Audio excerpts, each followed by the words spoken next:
Hi, everybody. This is Gary Dean, and this is our nightly video report for Tuesday, January 17th, 2017. I'm getting this out a few minutes before the market closes. I'm going to the Ranger game, the New York Ranger game with my nieces. So, something I get them every year for Christmas. But anyway, let's get started. There's really nothing has really changed, even with all this movement. And something that I've been, saying it's a really good for day trading right now or short-term trades because volatility is here, and that's typically what we see when we're approaching some type of top is you see the big moves both up and down, and then eventually what happens is it breaks down. And for the most part, most people are hanging on the wrong side because the ones that are waiting for the swing trades, you have the bulls that are they're turning around, and every dip that's coming down is getting bid back up. So they have that false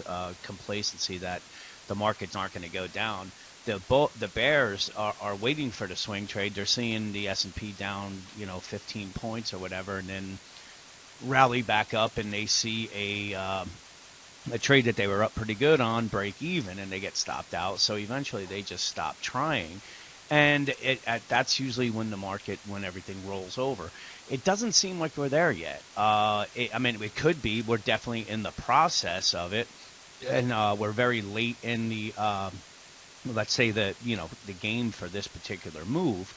But we're seeing support levels hold. There's nothing there's no real panic, even with the volatility. So you can see that right now I would say the panic line that we can look at would be right around this 2258. So we came pretty close to it. We came to the 2262.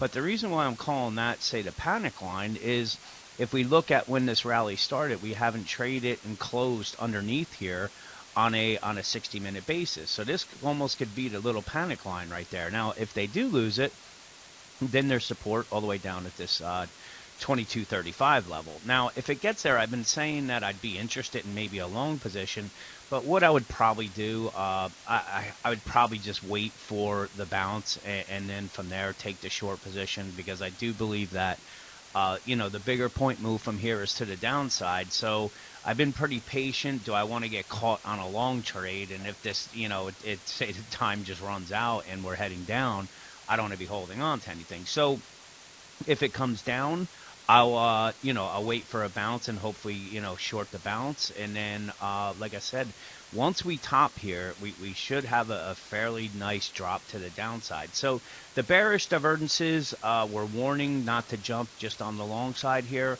It's been very choppy, but the momentum and, let's say, the seasonality with the new Trump being inaugurated and stuff like that, it's hard it's hard to really get aggressive on the short side. So I know we're getting close to that particular time period to where we're going to be able to get a swing trade. Like I said, I've been patient on this. I may start layering in within the next few days. We'll have to kind of wait and see on things, but you can see they burned off some of the extreme overbought momentum. So they're at the midpoint. Sometimes they do they use that as a pivot area, but we have to see how they react at this 2258 and really down at this 2254 level, because that's the support. If we look at a 15-minute chart, we don't really have any bullish divergences in place, but you know what? That doesn't really seem to matter. Waiting for bullish divergences are, they really haven't done much for us. Bearish divergences, yes, you can wait for those. But bullish divergences, it seems like, when they decide they're going to move higher, they just go. But here's another little support line right here. And again, if they break that and then also break this is going to be our clue that things are changing. And, like I said, I do believe that the larger point move is to the downside from here.